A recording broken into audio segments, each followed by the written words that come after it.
আজি এতিয়া আমি যি জেগাত আছোঁ এই জেগাখনৰ নাম হৈছে চাম্ফাই। এয়া হৈছে ইণ্ডো ম্যানমাৰ একদম বৰ্ডাৰ এৰিয়া আৰু এইটো কটেজতে কালি ৰাতি থাকিলোঁ। এতিয়া আমি ইয়াৰ পৰা ওলাম, এতিয়া যাম ৰিক ভেলী।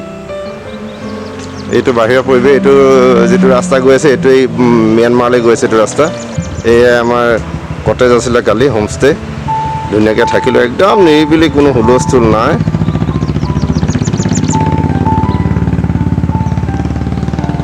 এতিয়া জাৰ্ণি ষ্টাৰ্ট কৰিম বোলো।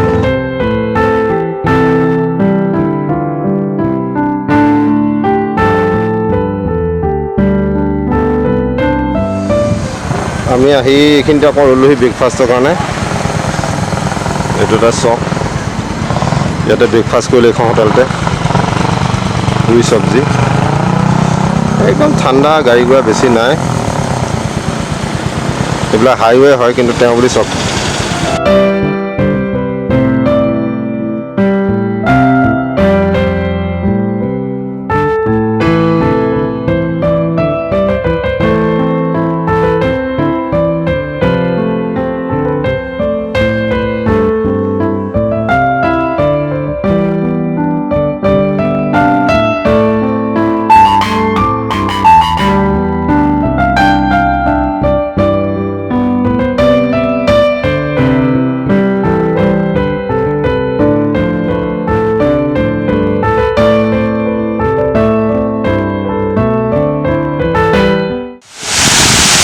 এতিয়া আমি ৰিকলৈ গৈ থাকোঁতে ইয়াত খুব সুন্দৰ ৱাটাৰফল।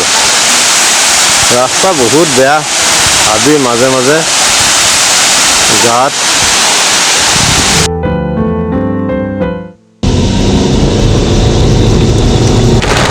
ৰিক আহি সোমাইছোঁ, কিন্তু বিৰাট বৰষুণ আৰু হাবিৰ মাজত মানে এটা বেলেগ ধৰণৰ এটা এডভেঞ্চাৰ। গোটেই জাষ্ট সোমাইছোঁ, তেতিয়াহে অকণ মনটো ভাল লাগিছে হাবি পৰা ওলাই অহাৰ পিছত। লাগিছিলে কেতিয়া এই হোটেল হাবি মাজে মাজে আহি আছোঁ। ভগৱানৰ নাম চব লৈছোঁ আৰু গোসাঁই ঘৰৰ পৰা, চিকুণখনৰ পৰা একেবাৰে পূৰা বাবা অগ্নিনাভলৈকে লৈছোঁ আৰু ভালে সকলে যেন ঘৰখন পাওঁতে দুইটাই গৈ সেইটোৱে ভাবি আহি আছোঁ আৰু ভগৱানক। আমাৰ সন্মুখত এয়াই সোমাইছোঁহি। ৱেলকাম টু ৰিক টুৰিষ্ট ৰিচৰ্ট।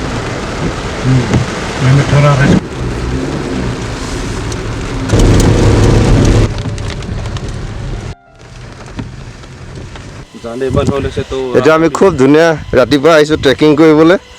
কিমান দূৰ যাব লাগিব নাজানো, কিন্তু গৈ পাই পেলাই দেখাই আছোঁ ৰ'ব ইয়াৰ বিউটি।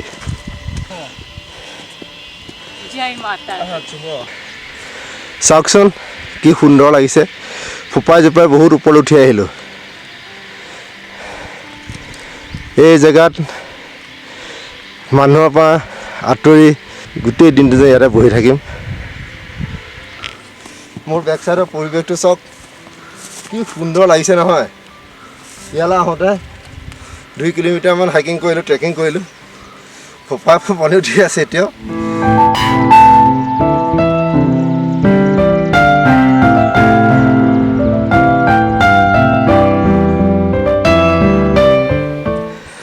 Oh my God.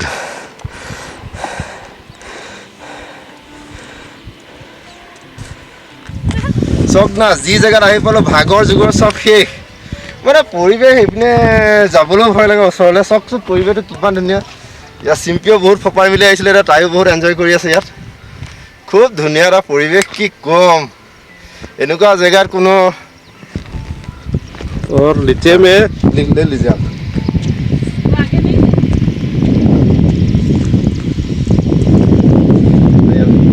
ये इतना माउंटेन है, व्यू है देख। একদম ৰিলেক্স, কোনো টেনশ্যন নাই, আৰামত বহিছোঁ ধুনীয়াকৈ। পূৰা ডাৱৰে আৱৰি ধৰিলে গোটেই পাহাৰ পৰ্বতমালা, একো নেদেখি অকল ডাৱৰ ডাৱৰ ডাৱৰ। আৰু আমিও সেইবাবে ইয়াৰ পৰা লাহেকৈ এতিয়া তললৈ যাবলৈ ওলাইছোঁ। পটক হঠাৎ বৰষুণ চৰষুণ আহি গ'লে দিগদাৰী হ'ব। গোটেই দিনটো বহি থাকিবলৈ মন গৈছিলে, কিন্তু উপায় নাই, আমি ঘূৰি যাবই লাগিব। এটা বস্তু চাওঁ, আমাৰ ড্ৰাইভাৰটোৱে ইয়াত য'ত বটল চটল আছিলে সেইবোৰ আনি পেলাই ইয়াত নিজেই আনি পেলাই থৈ গৈছে, দেখিছেনে? তেওঁলোকে পৰিৱেশৰ পৰা মানুহবোৰে, মিজোৰামৰ মানুহখিনি বহুত সভ্য আৰু সংস্কৃতিবান। চাওক, তো যিমান এইবোৰ ক'ৰবাত পালে চব বুটলি লৈ আহিছে ওপৰৰ পৰা আহি থাকোঁতে এইটো এটা আমি য'লৈ আহি আছোঁ এইটো এটা কেভ হয় ধুনীয়া ৰখাইছোঁ এইখিনিতে ফটো চটো তুলিম আমি ওপৰৰ পৰা নামি আহিলোঁ আহি এতিয়া ইয়াতে তেওঁলোকৰ যিবিলাক আগৰ ট্ৰেডিশ্যনেল ভিলেজৰ ঘৰ কিছুমান সংৰক্ষণ কৰি ৰাখিছে সেয়াকে চাবলৈ গৈ আছোঁ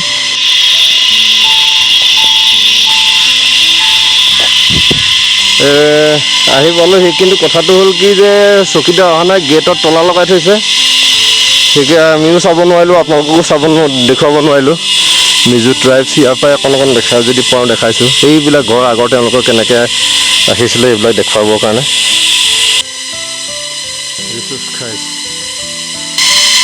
জেগাখন ধুনীয়া আছিলে ইয়াতো কটেজো বহুত আছে কিন্তু আনফৰ্চুনেটলি আমাৰে লাগ বেয়া কালি অহা আগে বহুত ধুমুহা বৰষুণ গোটেই এইটোতো লাইট নাহিলে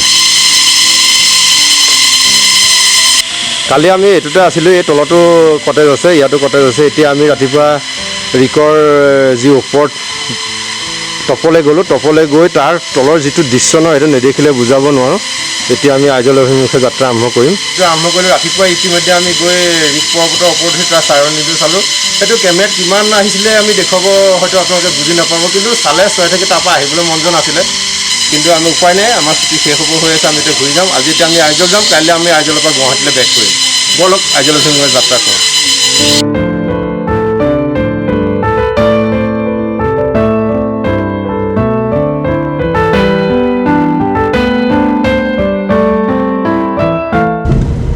बहुत क्लीन है ना हाँ बहुत क्लीन है চাওক না সৰু জেগা কিন্তু ক'তো আপোনাৰ জাবৰ জোঁথৰ অকণ নাই অথনি আপোনালোককতো দেখুৱাইছিলোঁৱেই আমাৰ ড্ৰাইভাৰজনে কেনেকৈ তাত থকা জাবৰ জোঁথৰ বুটলি আনি পেলাই ডাষ্টবিনত পেলাইছেহি সকলোৱে নিজৰ জেগাকণৰ প্ৰতি দায়বদ্ধতা এই অটব্য অৰণ্যখনৰ মাজে মাজে কমচে কম আপোনাৰ 1 ঘণ্টা যাব লাগিব এতিয়া আকৌ এটা বস্তু দেখাবৰ কাৰণে এইখিনি ৰখালোঁ এইটো এটা পাহাৰত আমি যেতিয়া আহি আছোঁ একদম আইচলেটেড মানুহ দুনুহ নাই ইয়াত এখন দোকান এনেকৈ ৰখা আছে আপোনাৰ বস্তুৰ দাম এয়া দিছেনে আনাৰস 30 টকা মাজৰ তলৰটো 50 টকা এইপিনে 100 টকা এনেকৈ লিখা আছে আপুনি পইচা দিয়ক আৰু লৈ যাওক মই এনেকৈ আনাৰস পিচ ল'লোঁ টেমাত ভৰাই দিলোঁ 10 টকা 2 পিচ ল'লোঁ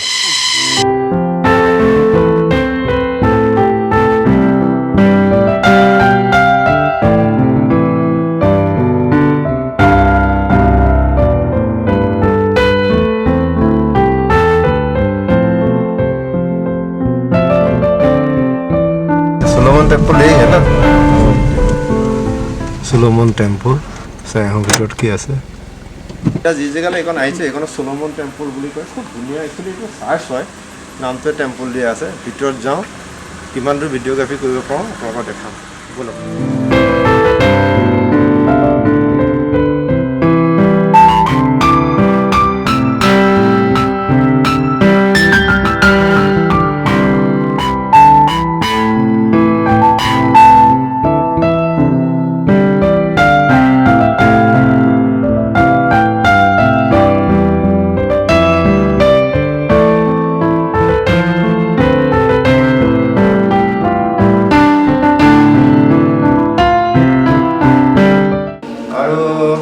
কালি ফ্লাইট আছে গুৱাহাটী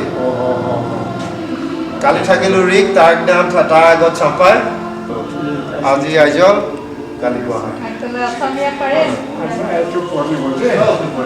আপুনি অসমীয়া পুৰা ধৰা অলপ চলপ অ' বেছি নহয় ধুনীয়াকৈ কৈছে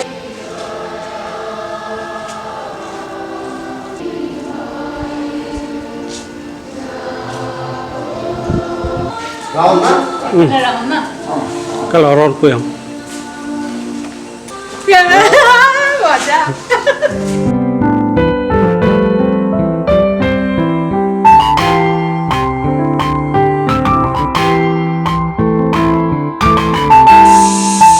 সোলোমন টেম্পলৰ এয়া প্ৰতিষ্ঠাপক আছিলে টেম্পল বুলি কৈছে যিটো একচুৱেলি চাৰ্চ হয় খুব ধুনীয়াকৈ ৰাখিছে দেই পৰিপাটিকে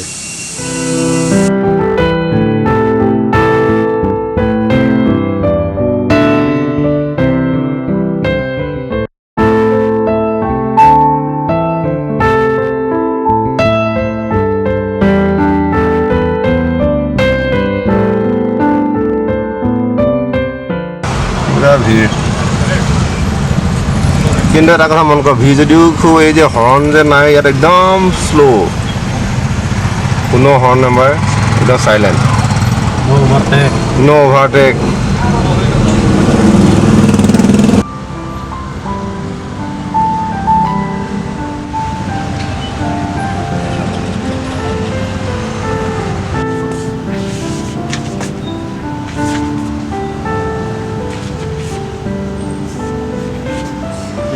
পুৰা মাৰো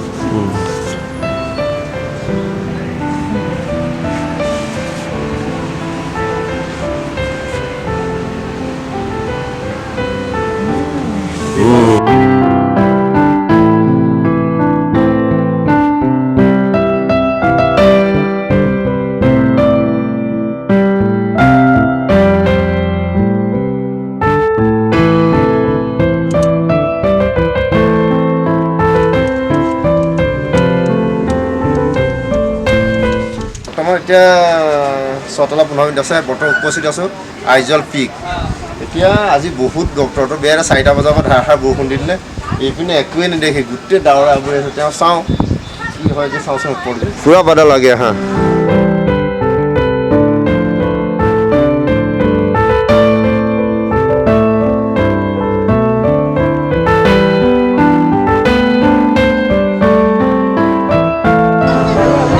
হেৰি গৈছে দিয়েচোন ডাৱৰ কেনেকৈ গৈছে অসমত উপস্থিত আছোঁ আইজল পিকত আৰু এওঁ আমাৰ লগত এইকেইদিন থাকিলে এওঁৰ নাম হৈছে এন্থনী এওঁ গাড়ীতে ঘূৰিলোঁ খুব ধুনীয়াকৈ মোৰ ডেছক্ৰিপশ্যনত টিকেটৰ কণ্টেক্ট ডিটেইলছ সকলো দি দিয়া হ'ব আপোনালোকে যদি কেতিয়াবা কোনোবা মিজোৰাম আহোঁ বুলি ভাবে তেওঁৰ লগত ডাইৰেক্ট কণ্টেক্ট কৰিব খুব ধুনীয়াকৈ ঘূৰাই খুব ধুনীয়া শুশ্ৰূষা কৰিলে আমাৰ গোটেই সমস্ত তেওঁৰ কৰিলে এই ইমানটা সামৰিছোঁ